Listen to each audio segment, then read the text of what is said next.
team, the national security team, was using Signal. And I know you just spoke about that. Yeah. Are you concerned, number one, about anybody on your national security team keeping in touch with a guy like Jeffrey Goldberg? So it suggests that perhaps they've been talking to him. Yeah. It suggests, it doesn't guarantee that, but that seemed kind of weird. Yeah, Goldberg's bad news. It's the Atlantic. It's failing. It's probably going to be out of business soon. And it's a terrible magazine. They made up all sorts of stories about me with standing over the grave of soldiers. There's nobody that treats the military better than me, and they treat me well too. They showed that in the election. But they write stories. It's such a disgrace. And there are plenty of others also. But Goldberg's a loser.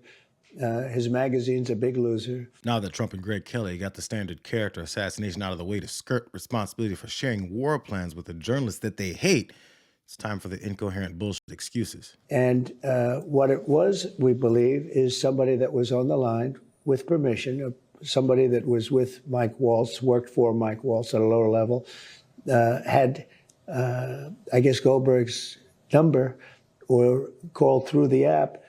And somehow this guy ended up on the call.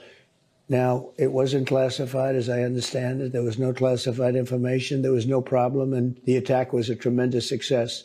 So I can only go by what I've been told. I wasn't involved in it, but I was told by, and the other people weren't involved at all. But I feel very comfortable, actually. Yeah, I'm still talking about this story of the Trump National Intelligence Team sharing their plans to attack Houthi targets with Jeffrey Goldberg of The Atlantic. I mean, isn't it important to track all the genius perfection that this guy promised to bring back to the government? We should be celebrating all the winning that he's given to the American people. But all we've seen is an incredible amount of incompetence, excuses, and passing the buck. I mean, this is what he described our country would look like under Kamala Harris. So that kind of very insufficient and dead-end answer wouldn't be acceptable to give if you're working in an office job, let alone being trusted with protecting the country. But it's all they got, because they're extraordinarily amateurish with their ulterior motives for using this Signal app. What staffer is responsible for this right now? Well, look, a staffer wasn't responsible. All right, pause for a second. The president just said it did have something to do with the Mike Waltz staff. What it was, we believe, is somebody that was on the line with permission, somebody that was with Mike Waltz, worked for Mike Waltz at a lower level, had, I guess, Goldberg's number or called through the app. They don't have their lies straight. So keep that in mind as Waltz continues. And look, I take full responsibility. I built the group. My job is to make sure everything's coordinated. But how did the execute number? I mean, I don't mean to be pedantic here, but how did the number? Have you ever had somebody's contact that shows their name, and then you have somebody else's number there? I never make those mistakes. Right? You got somebody else's number on someone else's contact. So of course I didn't see this loser in the group. It looked like someone else. Now, whether he did it deliberately or it happened in some other technical mean is something we're trying to figure out. So your staffer did not put his contact information. No, but how did it end up in your phone? Well, that's what we're trying to figure out. Okay, but that's a pretty big problem. That's what we've got the best technical minds, right? That's disturbing. And that's where, I mean, I'm sure everybody out there has had a contact where it was said one person and then a different phone number. But you've never talked to him before, so how's the number on your phone? I mean, I'm not an expert in any of this, but it's just curious. How's the number on your phone? Well, if you have somebody else's contact and then somehow it gets someone sucked sent in, you that it gets contact. Sucked in. Was there someone else supposed to be on the chat that wasn't on the chat that you thought was on the chat? So the person that I thought was on there was never on there. It was this Who guy. was that? What person? Well, I'm not. Look, okay. Laura, I take responsibility. I built the group. Okay, so far Trump says it was a staffer and Waltz says that it wasn't, but that despite never having Goldberg's number, it was in his phone mislabeled under another name that he meant to have in the chat.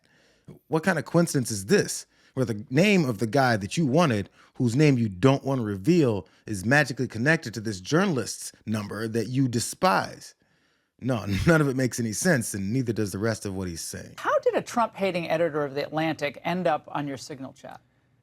You know, Laura, I'm not a conspiracy theorist, but of all the people out there, somehow this guy who has lied about the president, who has lied to Gold Star families, lied to their attorneys, and gone to Russia hoax, gone to just all kinds of links to lie and smear the president of the United States, and he's the one that somehow gets on somebody's contact and then gets sucked into this group.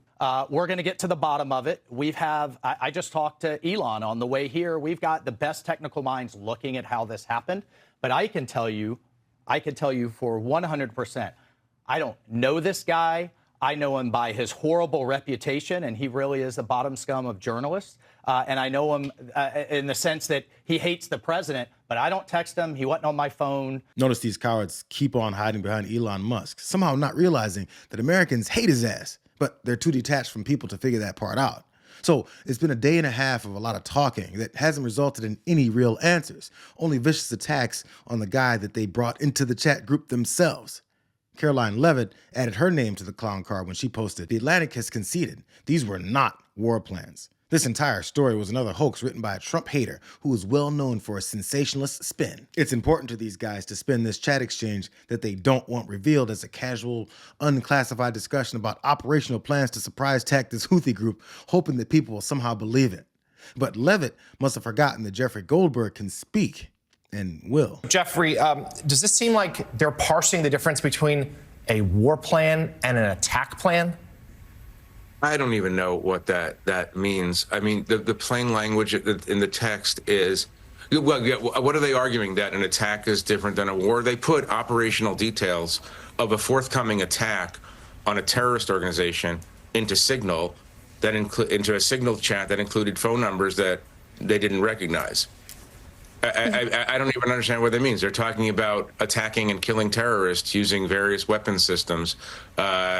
So she's just playing some sort of weird semantic game. I don't understand. Most thinking people don't understand. But since the culprits here continue to push the narrative that this is all somehow Goldberg's fault, the Atlantic went ahead and published more of the exchange for people to decide for themselves if this information is something that they'd be comfortable being easily intercepted. The statements made by Hegseth, Gabbard, Ratcliffe, and Trump, combined with the assertions made by numerous administration officials that we are lying about the context of the Signal text, have led us to believe that people should see the texts in order to reach their own conclusions. There's a clear public interest in disclosing the sort of information that Trump advisors included in non-secure communication channels, especially because senior administration figures are attempting to downplay the significance of the messages that were shared. The Atlantic went on to post the chat discussion that included specific times, targets, and weather conditions that would have been helpful to their targets to know, which is why the info would obviously be classified. This coming from Natasha Bertrand and Zachary Cohen, my colleagues. And here's what they say. The information Secretary of Defense Pete Hegseth disclosed in the Signal chat was highly classified at the time he wrote it, especially because the operation had not even started yet. This is according to a U.S. defense official familiar with the operation and another source who was briefed on it afterward. Natasha Bertrand didn't even stop there. She went on to quote a defense official saying, "It is safe to say that anybody in uniform would be court-martialed for this. We don't provide that level of information on unclassified systems in order to protect the lives and safety of the service members carrying out these strikes. If we did, it'd be wholly irresponsible.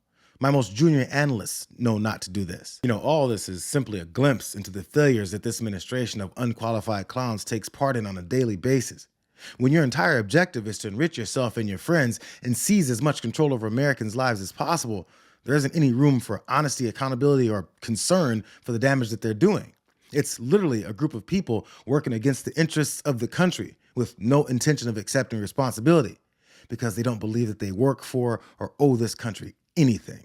Do these text messages that are now released by The Atlantic, by Jeffrey's reporting, answer some of the questions that you couldn't get answers to yesterday? Well, it sure answers the question that the two witnesses, I believe, lied when they said, oh, nothing to see here, nothing classified.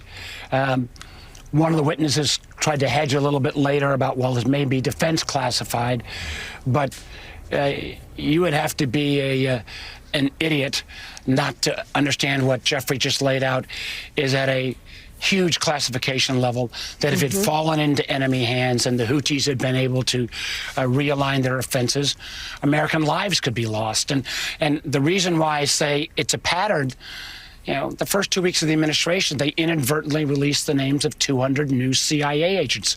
Those individuals, if their identities are known, they can't be put into the field now. That's hundreds of thousands of dollars of training beyond screwing up those people's lives.